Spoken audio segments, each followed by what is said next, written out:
Hello, everyone. Welcome to the Reading Revelers Series. Today, it's November 16th, Wednesday, and it's 8 o'clock Pacific time. And as we promised, we have invited Professor Manoj Karkee to talk about agriculture, agricultural automation, what a sustainable farming looks like, and more. I look forward to having Professor Manoj Karkee talk further, and also brief just etiquettes of the program. This is a live program, and I really encourage you to participate as much as possible, as active as possible. Put your questions in the chat. We'll try to pick them up as we go throughout his talk and try to weave them into the conversation. At the end of the program, we'll also have a session for a Q&A, so you can feel free to drop in your questions in the messages, but we'll take them as we go at the end. You can raise your hand and speak up for yourself, turn your videos on, and speak up for the rest of us to see your face while you talk. With that, I bring it to the theme of the presentation today. It's agriculture hands-on machines. Professor Manoj Karkee, he grew up in Nepal. He's a very pragmatic farmer himself, growing in the resilient farming community in Nepal. Later on, he became a professor at Washington State University, where he leads a team of engineers and scientists to come up with different techniques and automation strategies to help farmers in Washington State and beyond to achieve sustainable and resilient farming and agricultural practices. With this, I'd like to invite Professor Manoj Karkee to turn his camera on and introduce himself. And I definitely look forward to you talking, sir.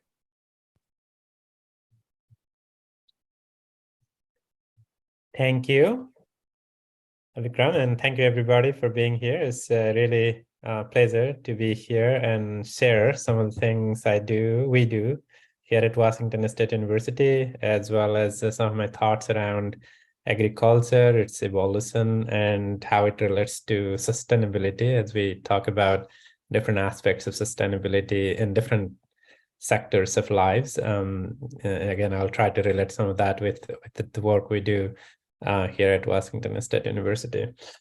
With that, in terms of introduction, I think Vikram, you did well, and that's enough for me. So let me directly get into the presentation, unless there is something you'd like to add.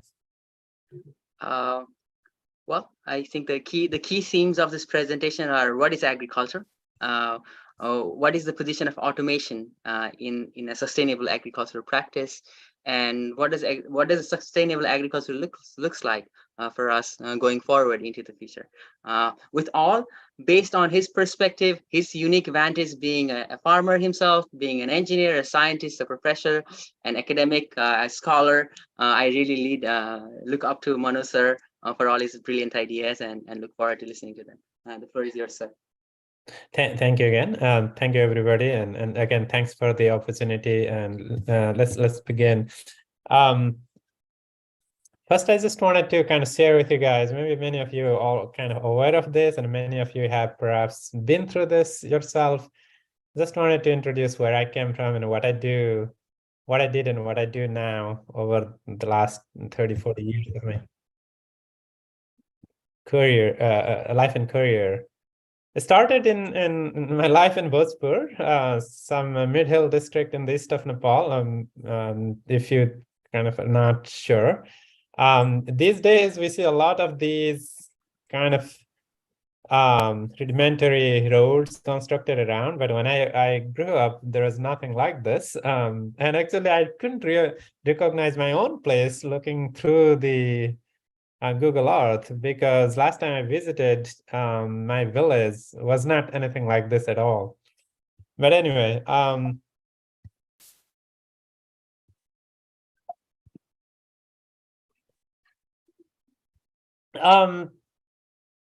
I was growing up, as many of you perhaps can relate to this as well, I was doing pretty much everything we do in our villages in growing different kinds of crops and tending and herding animals, bringing our produces to markets, getting them to meals.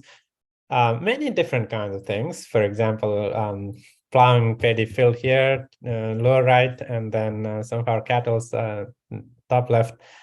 All I'm trying to say is that I knew agriculture from one perspective, doing everything by hand, getting to the field every morning and evening, and try to find a little bit of time in between to do some homework, and certainly try to attend the school as much as possible. But certainly, perhaps for many of you as well, we used to skip some of those school days just because we needed to catch rainfall during monsoon or whatever else, and that needed to be done more critically at that moment, which was more important than going to school. But anyway, through all of these, certainly, I, as many of you did, went through the school and then went to capital city for my undergrad, and then to Thailand for my master's, and then landed in Iowa, Midwest here in the US, for my PhD degree, where I worked on developing more precise and more robust automatic steering and guidance system for something like what we see in this picture, a tractor and an implement system.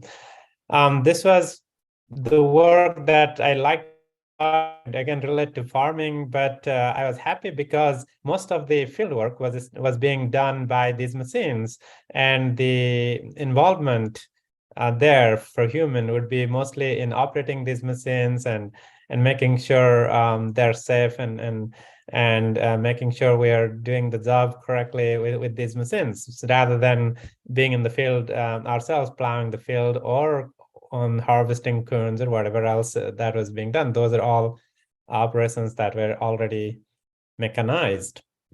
But then when I moved to Pacific Northwest here at Washington State University, I now realize that my understanding of agriculture in the US when I was at Iowa was only a part of this story. Most of the things we do here in Washington State are very similar to how we do farming in Nepal when it comes to fruit and vegetable crops, right? We harvest them manually, we plant them manually, we weed them manually. We do pretty much everything in these orchards and vineyards and vegetable farms, pretty much everything manually with some handheld tools, and some additional tools such as ladders that we can see here. But again, it's not much different than how we do farming in Bhojpur, and where I grew up some 40 years ago. So after realizing these challenges, and after realizing that a lot of these farming operations were still manual, I started to realize that developing automated robotic solutions that would relieve some of these hard, laborious fieldwork to machines, and then provide new job opportunities for workers to manufacture, operate, or supervise these machines, use from more safer and better working environment was important. And that's why in the last 10 years or so, I've spent a lot of time researching technologies that would help farmers mechanize or automate the way, I mean, whichever term you would like to use, or make it robotic. Anyway, we're trying to use machines to do some of these field operations, such as the one which we see here, apple picking. On our left is the prototype we developed through the last almost 10 years of research and development. And you can see on our right, there is a more advanced machine with several arms working together. This is a prototype developed by a company that I collaborate with, and we're trying to commercialize this machine. In addition to harvesting, we also have been working on developing automated solutions for various other farming operations, such as pruning. Turn on will be better. Yeah. Look at that. First try, baby. All right. 3, 2, 1.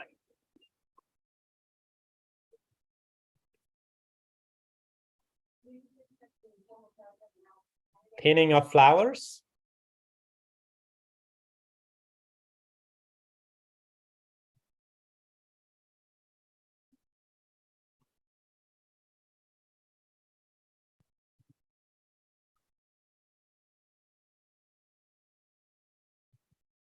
or using robots to pollinate crops.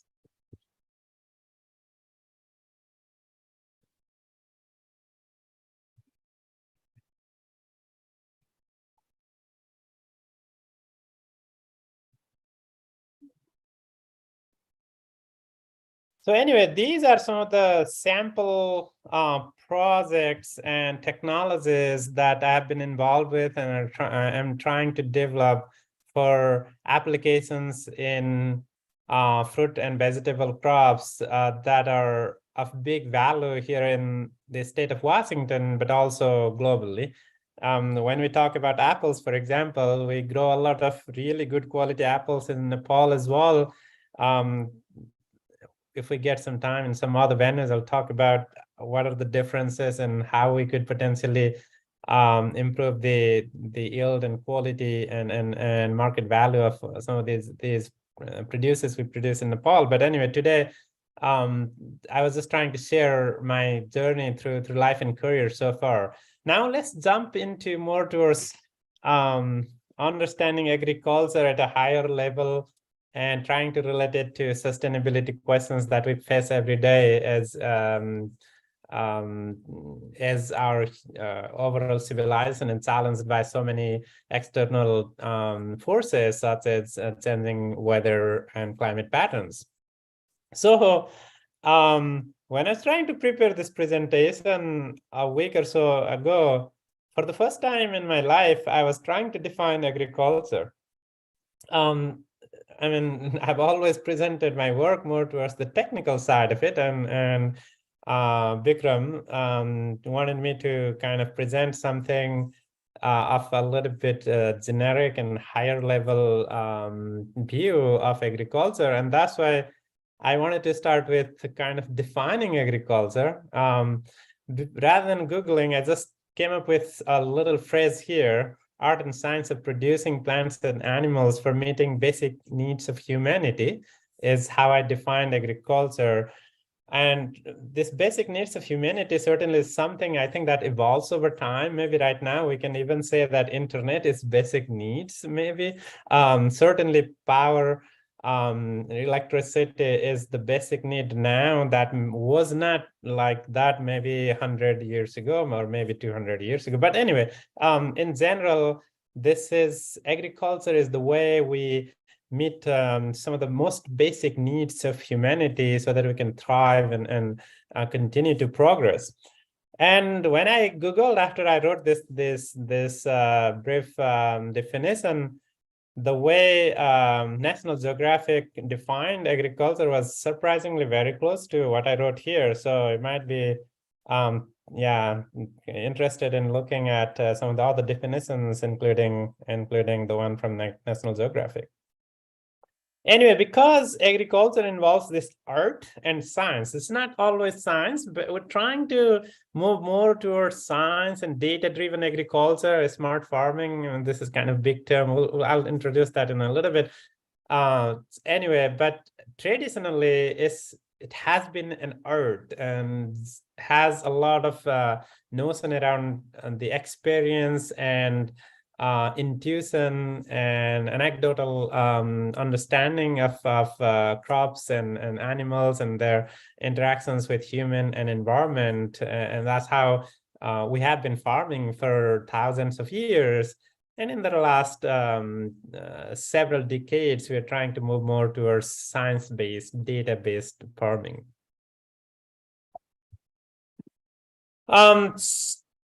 So with that definition, let's look at how agriculture evolved in the last a few thousand years since we started farming and having more stable civilization around agriculture. Ever since we perhaps knew how to use some manual tools such as, let's say, logs and stones and any way we knew how to use animals for our benefits, agriculture used these tools plus our muscle power, our manual labor to produce plant and animal produces for our consumption. This is still the way in many parts of the world. As you saw in one of the slides earlier, I was plowing our little paddy field in Bhojpur just about 10 years ago.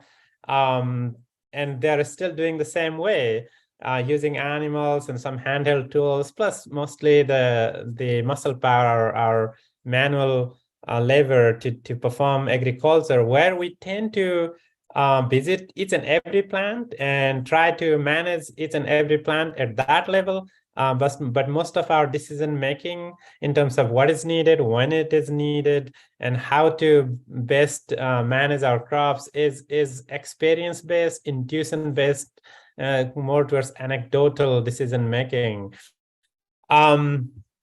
Once we or the society or the civilization was influenced by fuel and engines and hydraulics, when we all put those, when all those things were put together into machines, agriculture also started to utilize those for overall good. And that's why in many parts of the world, we moved from, for many different farming operations, we moved from using manual labor and handheld tools and animals to using tractors and other kinds of machines. And this is called agriculture, second generation agriculture, or agriculture 2.0.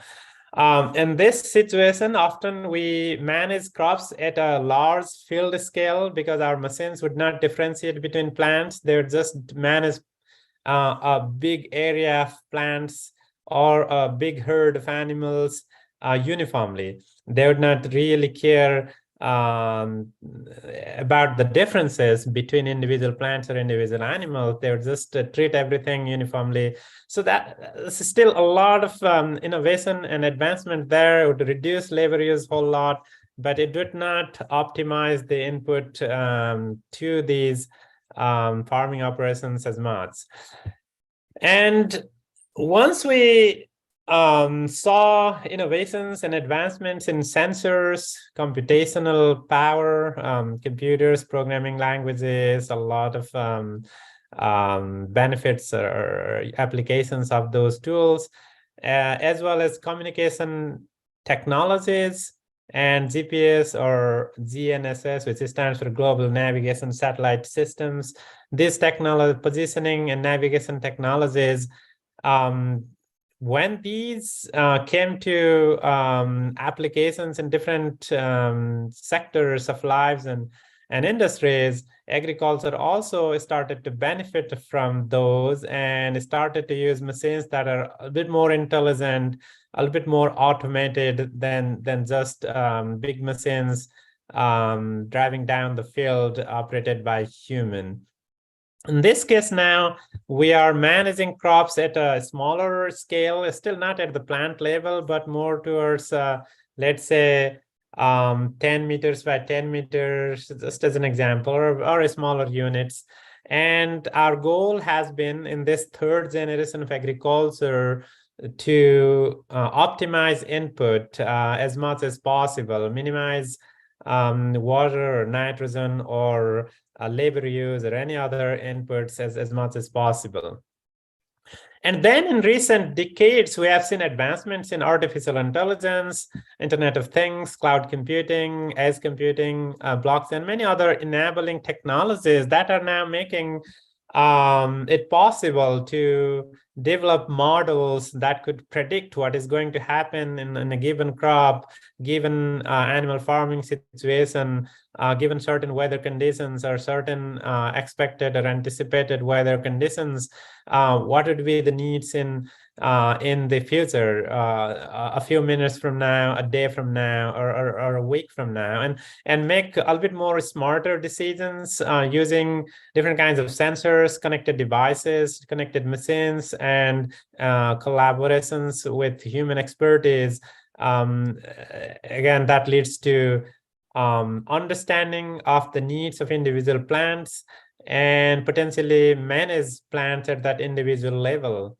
to some extent, we are kind of circling back to agriculture 4.0 with these advancements in technologies and their applications in agriculture, leading to what we call smart farming or agriculture 4.0, because we are now able to, and potentially in recent futures will more and more be managing crops and animals at individual level, which is what we do at that most foundational style of agriculture 1.0, because that's where manually we would visit each and every plant and it's in every animal. And with the advancement and introduction of smart farming technologies, I think we are able to do the same thing, but with machines and automated systems now, compared to human hands when it comes to agriculture 1.0.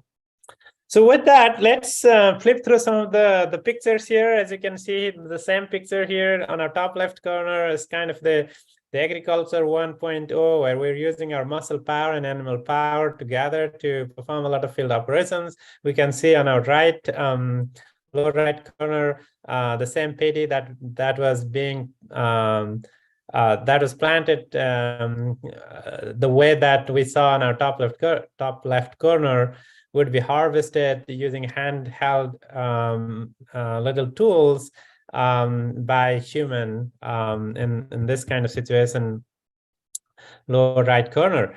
At this point, I would like to just mention that a lot of scholars try to provide a timeline when they talk about agriculture 1.0 and its evolution through later stages of agriculture, all the way to agriculture 2.0, 3.0, and agriculture 4.0. Some people even have started introducing agriculture 5.0 with some timeline.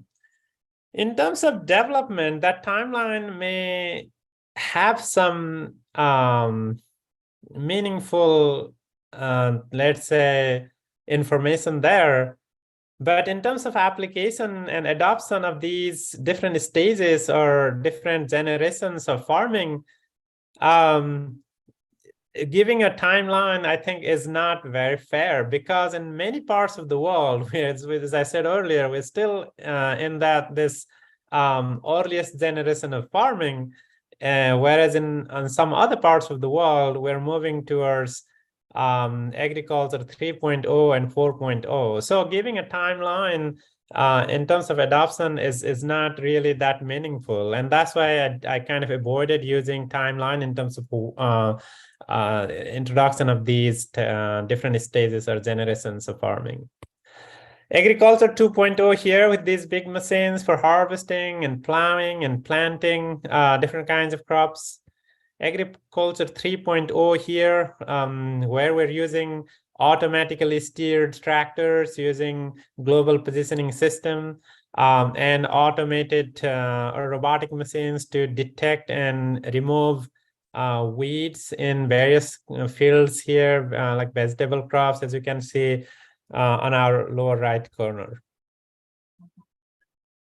Putting all these three generations together, mechanization, the second generation, automation and robotics, or the third generation, and another concept of what we call precision management, which is kind of the integration of mechanization and automation together.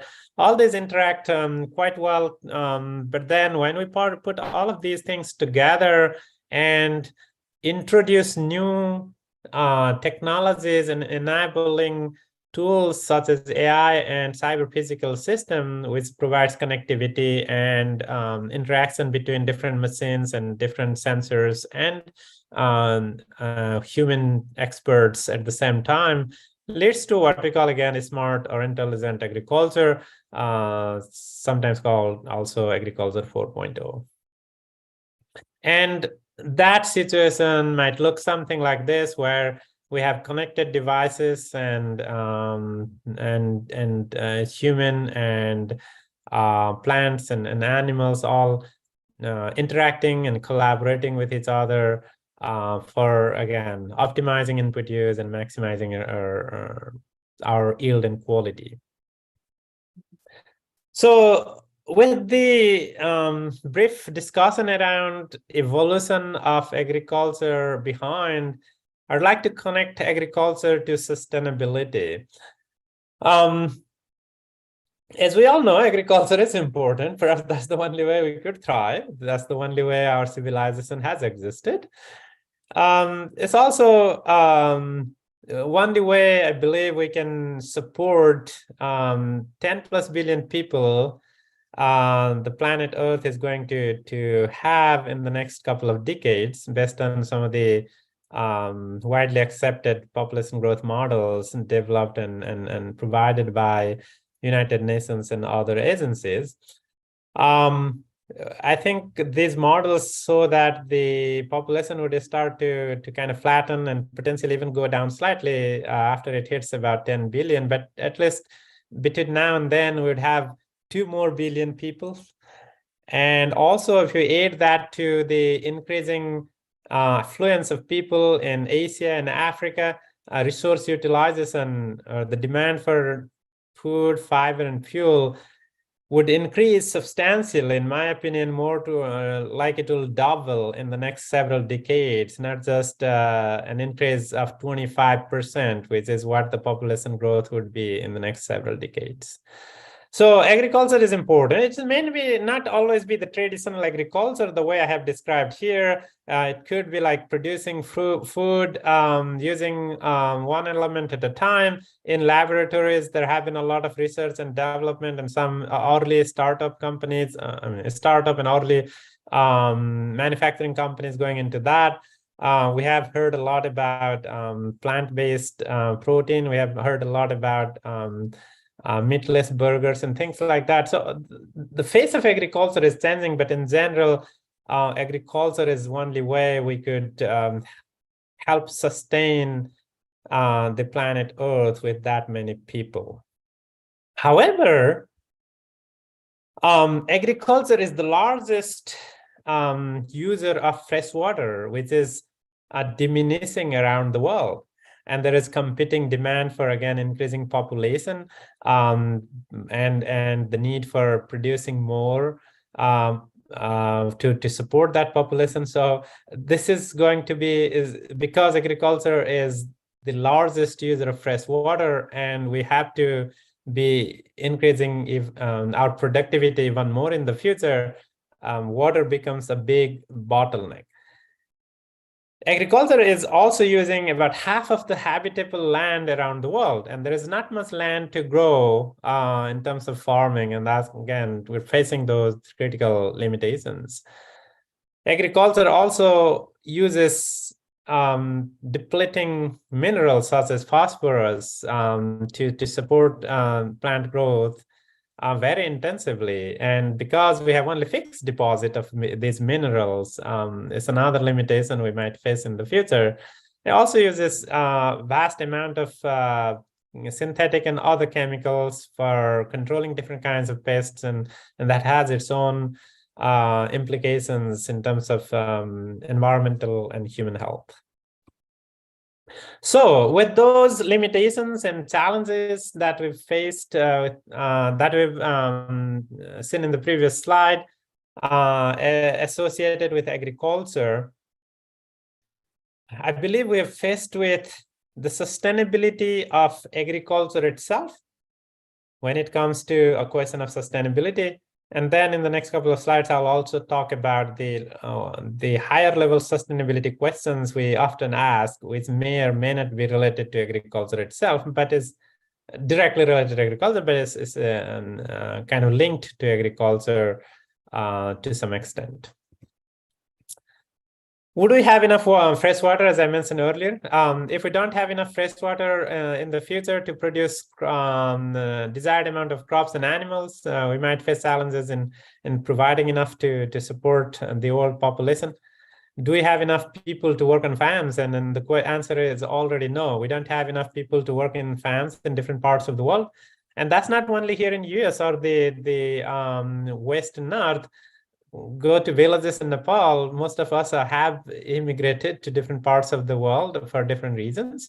and the villages are almost yokeless, and agriculture is almost abandoned in many parts of Nepal. Similar things are happening in many other parts of the world, South Asia, Brazil, South America in general, Africa. It's not only in West and North. And labor demand, I mean, not having enough people to work in farms is a problem all over the world. Also, pollinating crops is becoming increasingly challenging problem due to the diminishing diversity in diminishing ecological diversity, declining insect population in different farming environments. Particularly, there has been a very rapid decline in honeybee population in the US and I think around the world. That has been a challenging prospect for pollinating many different kinds of crops. Almost half of the agricultural products we produce around the world, when it comes to plant-based products, I think is relied on pollinating different kinds of pollinating insects, and that's why it is a challenge. Also, changing climate and weather patterns, extreme weather events have been very frequent observations these days, and even in the last 10-15 years we have seen that in different parts of the world. How does that impact agriculture? Are we resilient to changing climate and weather patterns? This is another important question. And these all factors are making questioning the sustainability of agriculture itself. And we have to be really innovative and thinking outside of boxes to address these challenges. Finally, is it all economically viable? I mean, if we might talk a whole lot about what to do and how to do it, but if it's not economically viable, it's not going to work. Nobody has money to lose and keep losing.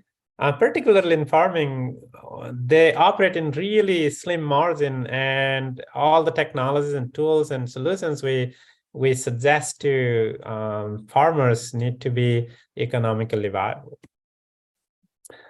Now let's talk about larger sustainability questions. Are we producing affordable food, fiber, fuel, so that people can eat healthy and can sustain their life all around the world? Are we improving human health? I mean, is our food nutritious? Are the communities healthy and vibrant in terms of economic health, as well as social, emotional health? Are we keeping our environment safe and sustainable? Because agriculture, as I mentioned earlier, consumes a lot of resources and uses a lot of chemicals, both synthetic and otherwise, that has potential impact in environment and ecology and human health.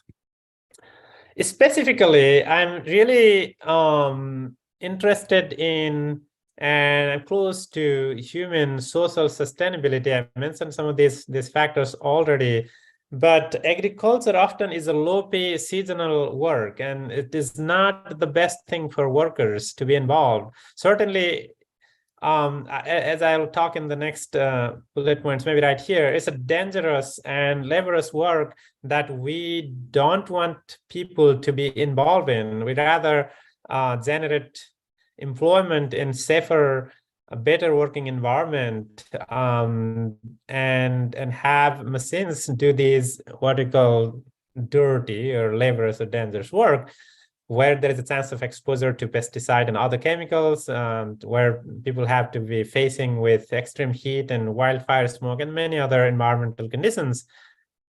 But also, this is low-pay seasonal work, and it is always challenging for societies because this is so seasonal work. People may not be staying in a given place throughout the year, and there may not be enough economic activities going on. So those are other social challenges around agricultural communities. So with all these challenges, I believe our direction and potential that these newer technologies provide us in terms of optimizing input, meaning using as little input as possible to produce as much as possible, because we can now look at individual plants and animals, observe and monitor their needs, and apply only right amount of input at right time, at right location. Also apply or use only right kinds of inputs, for example, rather than applying all kinds of fertilizers, depending upon the specific need of a given location. We may only apply a little bit of nitrogen and not anything else. Or in many other cases, maybe we only need some micronutrients such as iron. So all those things are possible with these newer technologies, the direction we mentioned earlier, summarized by smart farming. It certainly reduces chemical use and labor use by a lot. And that is always a good thing, as I mentioned earlier, for both economic and social sustainability of agricultural systems, agricultural production systems to be more specific. And also it will provide better working environment and less laborious job for workers. For example, manufacturing machines, supervising machines, operating and maintaining machines, which is much better job, better paying job compared to working in the fields directly. It will help improve worker health and safety. In addition, these kinds of farming, this generation of farming, or these new ways of farming, would help create year-round jobs, as I mentioned earlier, which would improve social and community health and community structures, and make I think the general societal situations much better than where it stands today. It also facilitates organic farming, because now, for example, we can use laser weeding instead of chemical weeding, which has a lot of, again, environmental and human health benefits. With some of these thoughts around sustainability and what new direction in agriculture could do to improve sustainability within farming and the sustainability at a larger scale, I'd like to just present a few slides here, and then I'll be closing in the next couple of minutes on what are the challenges and directions going forward. Achieving higher efficiency in these kinds of smart automated farming is always a real limitation, real challenge that we have faced. For example, you saw a robotic apple picking machine that we've been developing for the last 10 years, but even in the best situation, it only harvests about 65 to 70% of the apples, and making it to be able to pick 9500% of apples is like really challenging at this time. Speed, complexity, and cost of a lot of these machines and systems that we've discussed is another challenge. As I mentioned earlier, cost is a real big limiting factor in agriculture. We're not talking about defense or space where spending a few millions would not be anything, because these are very well-funded programs with a lot of different business models. Agriculture is completely different because they operate in so thin margins. Any systems and solutions and technologies we develop and suggest for farming would have to be really affordable. And I think in the future, we have to move more towards human-machine collaboration. It's not just human working with their experience and expertise. It's not just machines using their intelligence, but it is a collaborative approach in the future, so that we could be more robust and reliable and precise as we perform a lot of these farming operations. And it has to be transdisciplinary, people from various different disciplines, including engineering, social science, economic sciences, and horticulture, crop science, any other biological sciences would have to come together in addressing these challenges. We would also be looking at more and more accessible and affordable technologies, such as the cell phone-based solutions or modular robots, small robots rather than big $1 million tractors that we've seen in the farms, in the last several decades. I think the direction is to go towards more and more smaller scale automated machines that can operate in what we call collaborative fashion or cooperative fashion, so that small farms could afford one or two versus big farms could use dozens or maybe hundreds, maybe even thousands of those based on their scale and need and other factors. Connectivity and integration of various components, as I mentioned earlier, is a critical aspect to make all of this happen. But we're still faced with connectivity issues. You go 5 miles outside of towns in agricultural communities, and getting cell phone signal is very difficult. But then when it comes to smart farming situations, we need really fast connectivity, and that's limiting all over the world in terms of our ability to develop and adopt these kinds of technologies. Finally, I think we need to move towards what I call agricultural control center, which is kind of a office space kind of or the control center kind of a space where we have virtual reality or augmented reality kind of situation to understand what is going in the farms based on sensors and other inputs that we can gather. That will be again transmitted to these control centers, and where human operators would be looking at the farming situation and then perform various farming operations, at least supervise automated machines if they are fully automated. If there are some troubles with these machines, some issues, and troubleshooting and maintaining those machines would be another aspect. Anyway, in my opinion, it has to move outside of the field from this harsh environment and have workers working remotely to perform field operations more safely and more with an ease, without any exposure to harsh environment or chemical and others. With that, thank you very much, everybody, and I'd be more than happy to hear your opinion and your thoughts, and any questions you may have. I'll try to address those. Please let me know. Great, great. Thank you, Professor Manoj Karkee, for this very interesting presentation. I noticed that we have a few questions from the audience here. So yeah, if you'd like to ask your questions by yourself, for example, Dr. Robin Merlar, yeah, you can feel free to unmute yourself, turn your camera on if you like, and ask your questions yourself. The next questions I found, so Mr. Naresh Koirala also has a question for you. So Naresh, sir, if you're ready, feel free to join in as well. I also collected a few questions from YouTube, a live stream, which I posted here, so I could go over them as well. But I think Naresh Koirala sir is kind of ready to ask his questions. I'll add him here. So yeah, Naresh sir, it's yours. Okay, thank you, Professor Karkee, for an excellent presentation. I'm not an agriculturist, and I learned a whole lot about agriculture today. So this is wonderful, and certainly the direction it seems to be heading to, which concerns me a little bit, not because of the mechanics and automation, etc., but the impact that it may have in the society at large.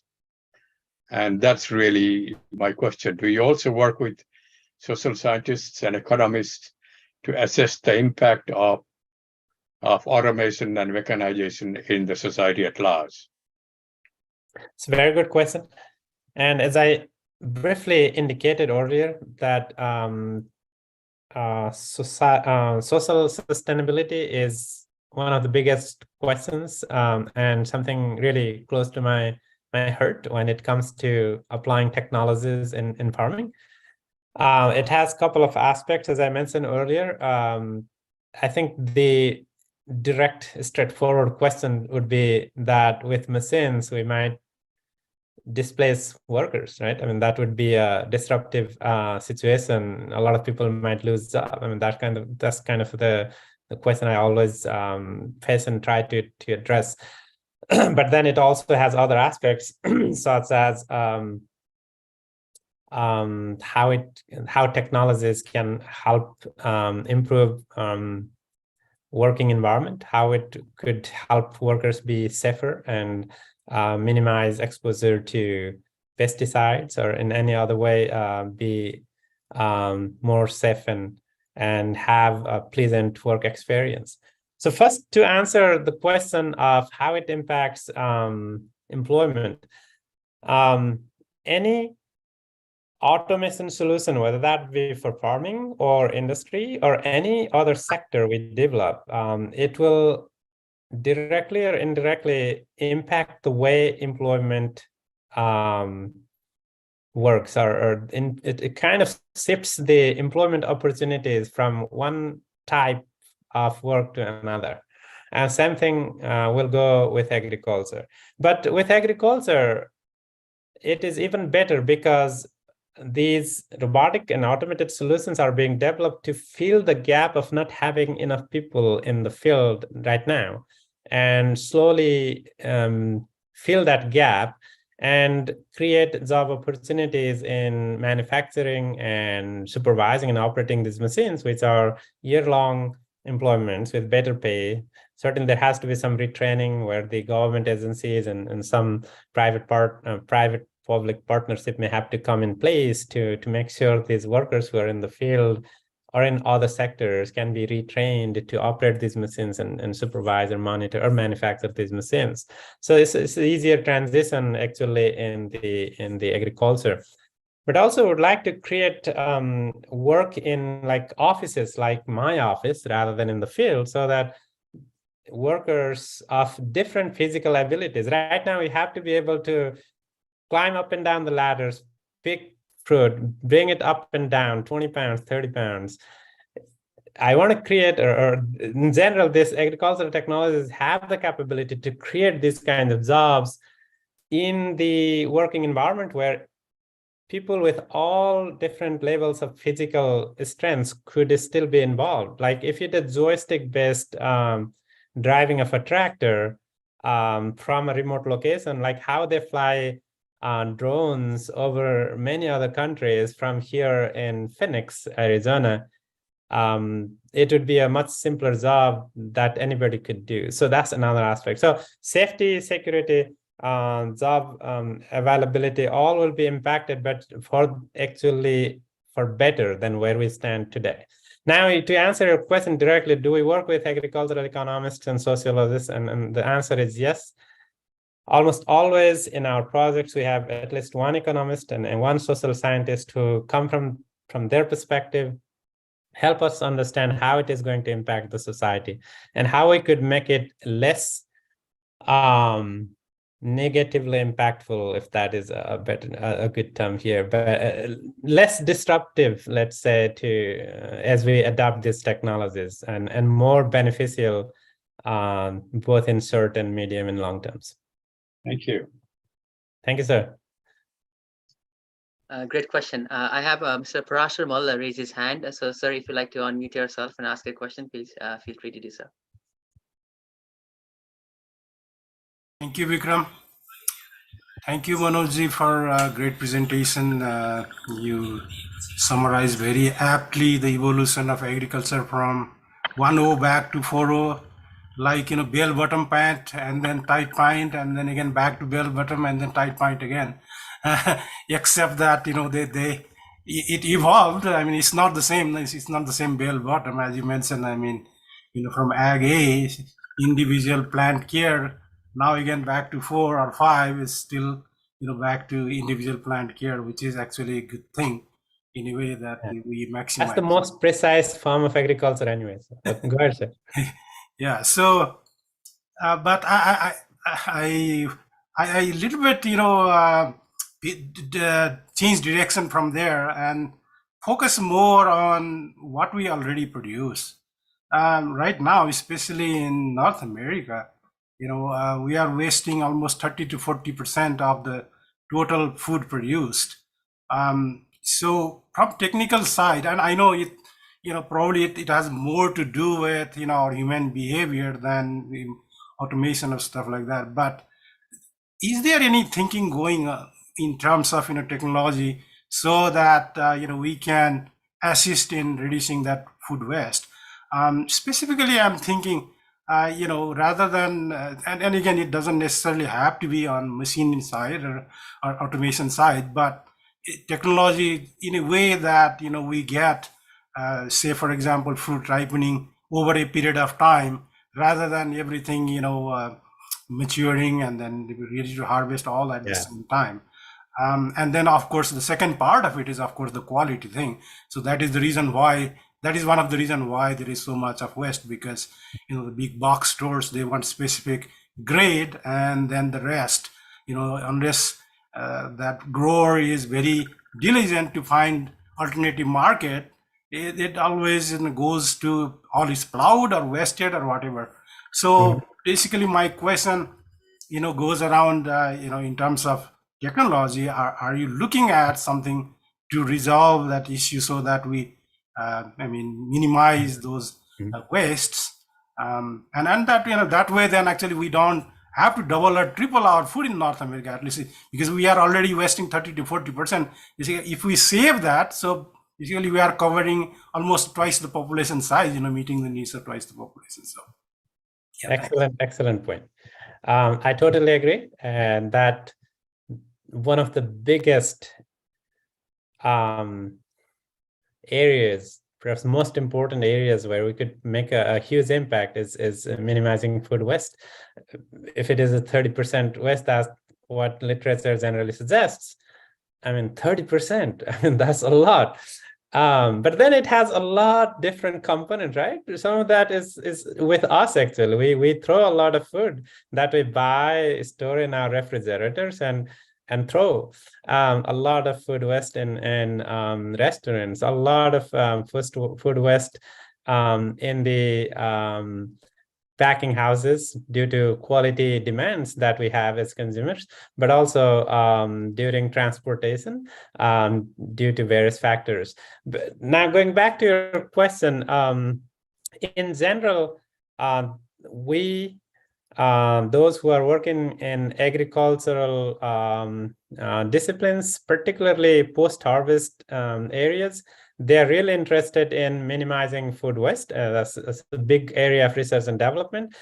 One example, perhaps you already know it, but if we look at apples versus cherries, they have developed technologies for apples so that they can store it in a what is called controlled atmosphere with about 2% oxygen and higher level of other gases and about 34 degrees. They can store it for about 12 months at least for many varieties without any problems. And you might get those fruit in the grocery stores and you might feel like it was harvested just a couple of days ago. Well, that's a little bit an exaggeration, but not that maybe older than a couple of weeks. Versus cherries, they're trying always many different research and development activities around the world to improve shelf-life of cherries, but they have not been successful yet. And the maximum shelf-life of cherries is about 4 weeks. And from the day it is picked from the trees to the day it ends up in our mouths, it has to be less than 4 weeks. Otherwise, they're bad. And that's even extreme. And so they're trying to develop those post-harvest storage and other processing technologies that might help improve shelf-life. 1. 2, they're talking about a lot of traceability questions so that they're tracking products using blockchain and other technologies these days to see where it is going. Is it being delayed in some nodes in this logistics, and how they can improve that overall logistics to get the producers from the point it is harvested to the point it is being consumed. We're also these days talking more and more about producing where it is consumed. Vertical farming, urban farming, controlled environment farming, so that we don't have to ship all the way across the Pacific and to go from Washington State to China or India. And I have seen some of the Washington apples in Nepal as well, as at least there are some labels saying Washington apples. Whether they're real or not is a different question. But and even if we're doing that, how could we optimize this? Logistics is another, supply chain is another area of research that's going on, kind of outside of my own area of research and development, but I'm aware of some of these activities that are going on. So I think summary is a big area. There is a lot of interest, but I think it's just a multifaceted problem. It's not just the technologists working in technology, but it's also consumers, how they behave and their interest and everything in between. Great question, great response. I think. Thank you. Yeah, lots of knowledge there for us here. I've asked Dr. Robin Merla Rajendran to ask his questions, but I can ask for him if he isn't ready yet. I'll wait for him a few seconds if Robin is ready. Okay, I'll ask his question for him. So I think his question was around your robotics demos, where you're showing a robotic arm doing cutting and thinning and things like that. And he was asking, is it rugged enough to work in wet regions? And the other thing is economic feasibility. I think you touched upon it briefly, but maybe you can give some context to how research in agriculture works and how it translates into industry. I think that's a good one. Thank you for that really important question. Economic viability is always in our heads, but we cannot start there. We often start with can we develop something that works, and then we ask this question of is it rugged enough? Can it work in the field? First, I mean, we test in the labs. Can it work in the field? And that comes with this question of weight and sunlight, because a lot of automated technologies would be impacted by direct sunlight. I mean, you may feel like, you may not realize that until you start working in this area. Often it is easier to work under clouds than direct sunlight. Often it is easier to work in nighttime actually than daytime, because we can produce some controlled lighting for the environment, and working in the nighttime with these automated machines is slightly easier compared to daytime. Then comes to rain and other environmental factors, a lot of dust and things like that. We have in a lot of these machines sufficiently sealed housings for cameras and other electronics. So rain is not a problem in terms of their functioning. But the environment itself might be obscured so much that if it is a heavy rain, we may not see the environment as well, and these cameras may not be functioning the way we'd like them to function. So that's just a good question. There might be some limitations in terms of how much rain is okay in different situations. Certainly it depends on the technology and the field operation that we're looking at. All these are done, and then we have this economic question. We have economists and social scientists, as I mentioned earlier, are involved, and farmers are closely involved. Once we have a machine that functions and that we can test in the field, we then go through this economic analysis. But then that depends on so many factors, and it may be feasible in one kind of farming operations versus another. Location and countries and other things are important, but even let's say within the state of Washington, some growers are focused on minimizing input and selling volumes to meet their margin.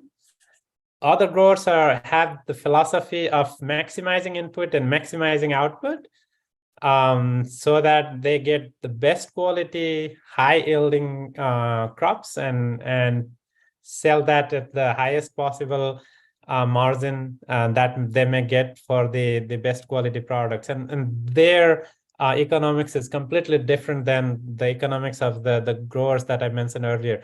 So certainly we always want to develop technologies that are economically viable, but it has a lot of these steps, and many of these technologies are still in developmental phases.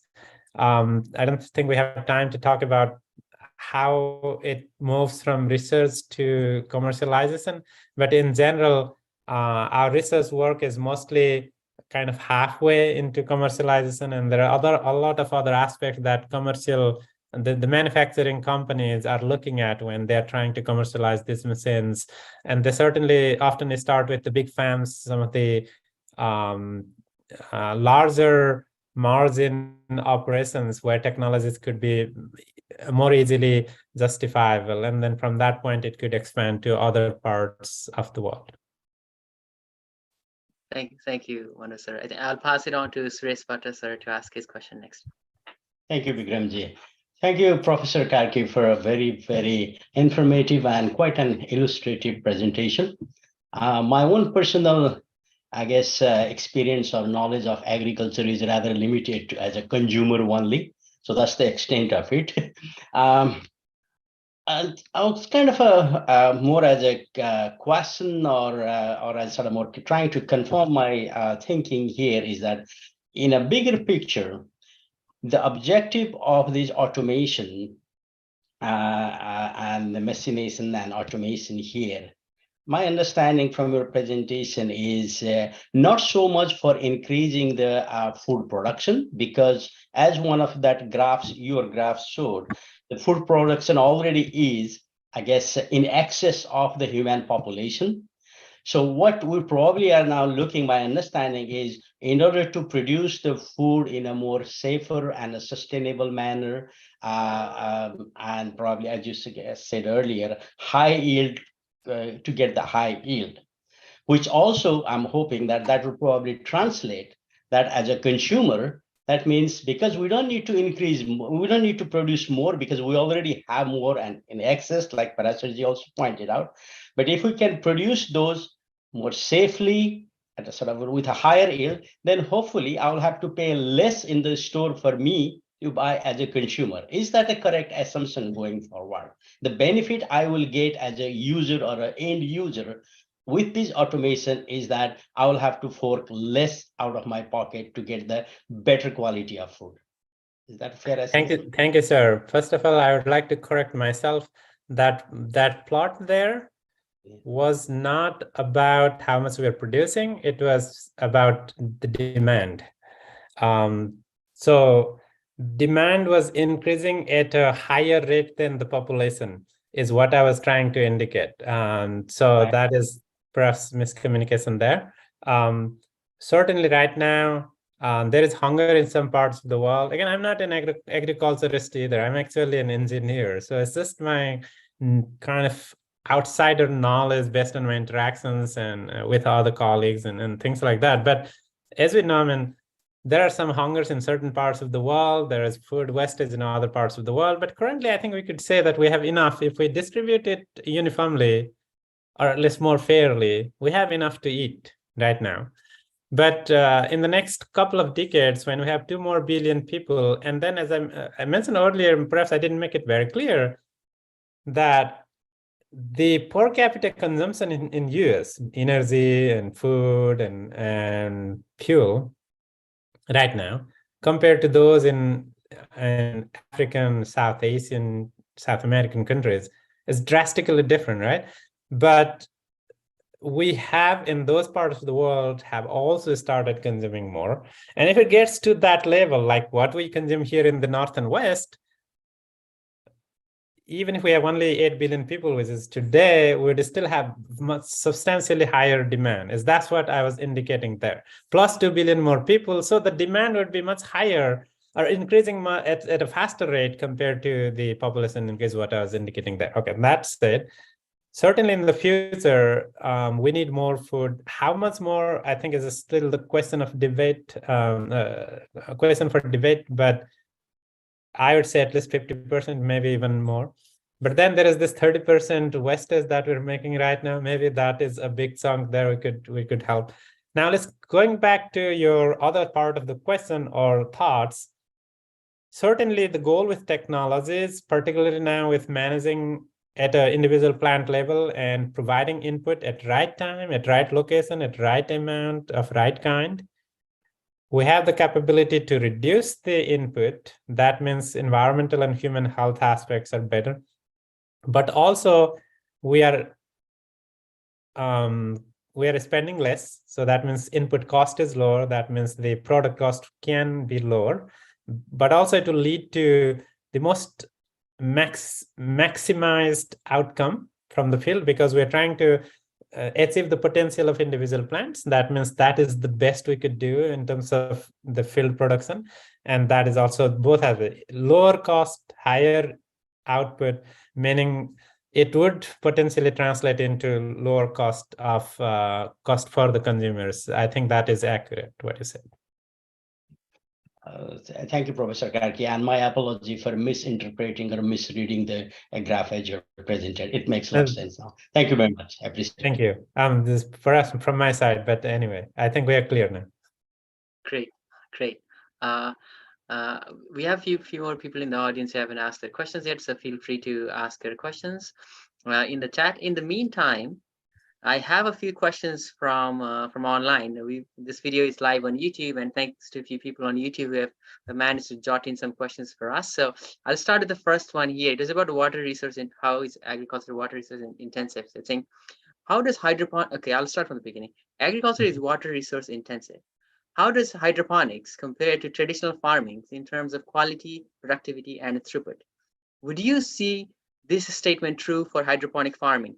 Lettuce and greens may be great, but not apples yet.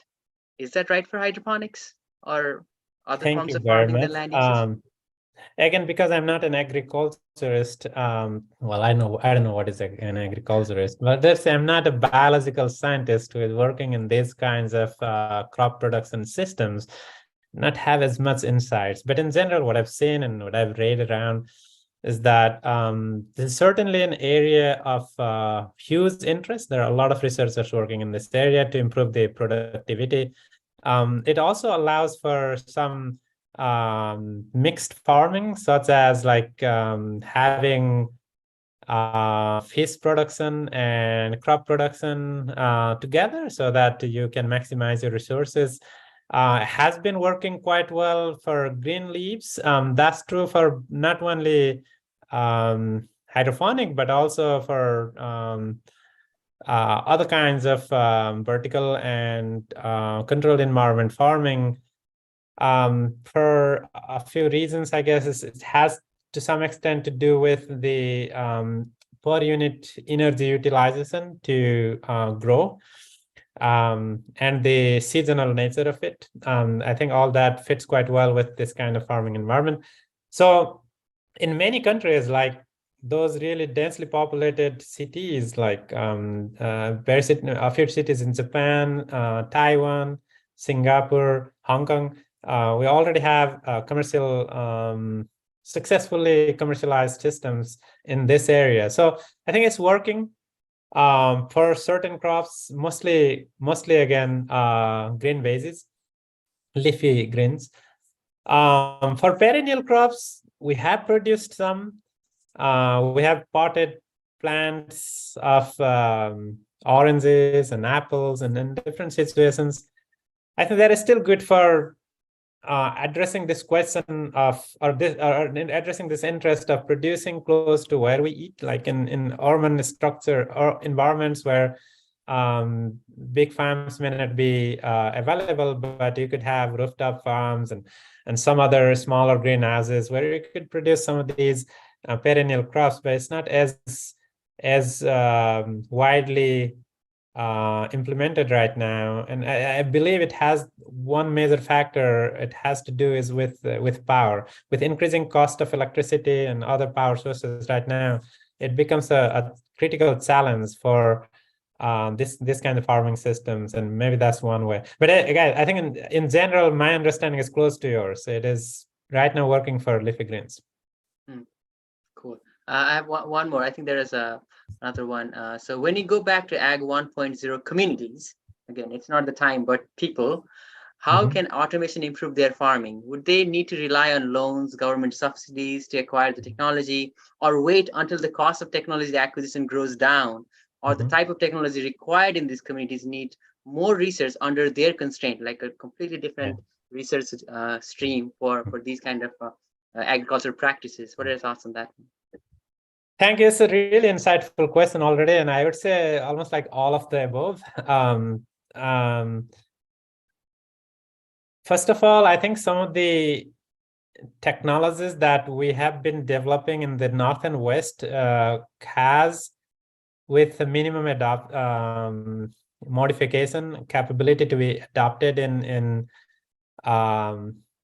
farming communities, let's say subsistence or family farms with a small scale and without any access to technology or finance. For example, a lot of cell phone-based technologies for monitoring crops, finding what diseases are there and what kind of input needs to be applied. Those kind of available for many different kinds of crops, and could be in one way we could already be using technologies. Drones have been used in many parts of the world, relatively cheaper, like $400, $300 drones still have pretty good capabilities for monitoring crops. But then when it comes to other technologies, for example, we use a lot of handheld tractors in mountains or mountainous agriculture, those terraced farming, for example, in the hills of Nepal, or many other countries, China, in the same way, many other Himalayan regions. Maybe we have to come up with a low-cost automated solution that could let this hand tractor run by itself, so that that one person who does farming could now go to do something else while this tractor would be plowing the field by itself. But it requires a lot of context or locally constrained, as you mentioned, research and development effort. Maybe not starting from scratch, but try to understand what has been done in other parts of the world, bring some of the useful ideas and try to implement and see how it works, and just kind of cycle through that and improve and make it more applicable for our context. But I would also add that in many situations, cooperatives and government-supported agencies could play a role of bringing these machines into the country and providing those technologies as service. Very similar ways, seeds and other chemicals and other farming inputs are provided. I think we could also provide technologies as a service, and farmers would then be able to hopefully adopt those more quickly than just buying by themselves. Thank you very much for your insightful presentation, thoughtful questions, amazing answers to those questions. If we don't have anything else, this is a good time for me to thank you, Professor Manoj Karkee, for coming to the Reading Revellers and giving his talk on agriculture, hands-on machines, why and how or what if agriculture was done with all hands-on machines, what are the risks, what are the challenges? It is sustainable. Does it solve the sustainability challenges that we are facing on a day-to-day basis nowadays? Yeah, very, very thoughtful presentation. I enjoyed personally learning a lot, again, with Professor Manoj Karkee. And coming back to the theme, as we promised, we talked about what agriculture is, how has it evolved over these years? Is it possible to attain a sustainable agriculture? What does it mean to be sustainable in farming and agriculture? We went over that, and we also looked at the elements. We talked quite elaborately about the elements of sustainable agriculture and how is agriculture positioned in the future of sustainable agriculture. So we covered quite a bit of grounds in this talk today, and I'd like to thank everybody for coming here. This program will be live, is already live on YouTube. You get to watch this again whenever, however is convenient for you, whatever time of the day you feel like watching it, it's yours. And with that, I'm going to turn this, if you have any last remarks, Manoj sir, please feel free to make so. Otherwise, I'll ask this program to be the live session to turn off, and we'll go back to offline and networking. Well, thank you. I think I've shared what I wanted to, and thank you again for the opportunity. And anybody in the audience, now or later, in any way you would like to reach out, I'd be more than happy to have more conversation, emails, phone numbers, Facebook, anything. Anyways. Awesome. Great. Thank you, everyone.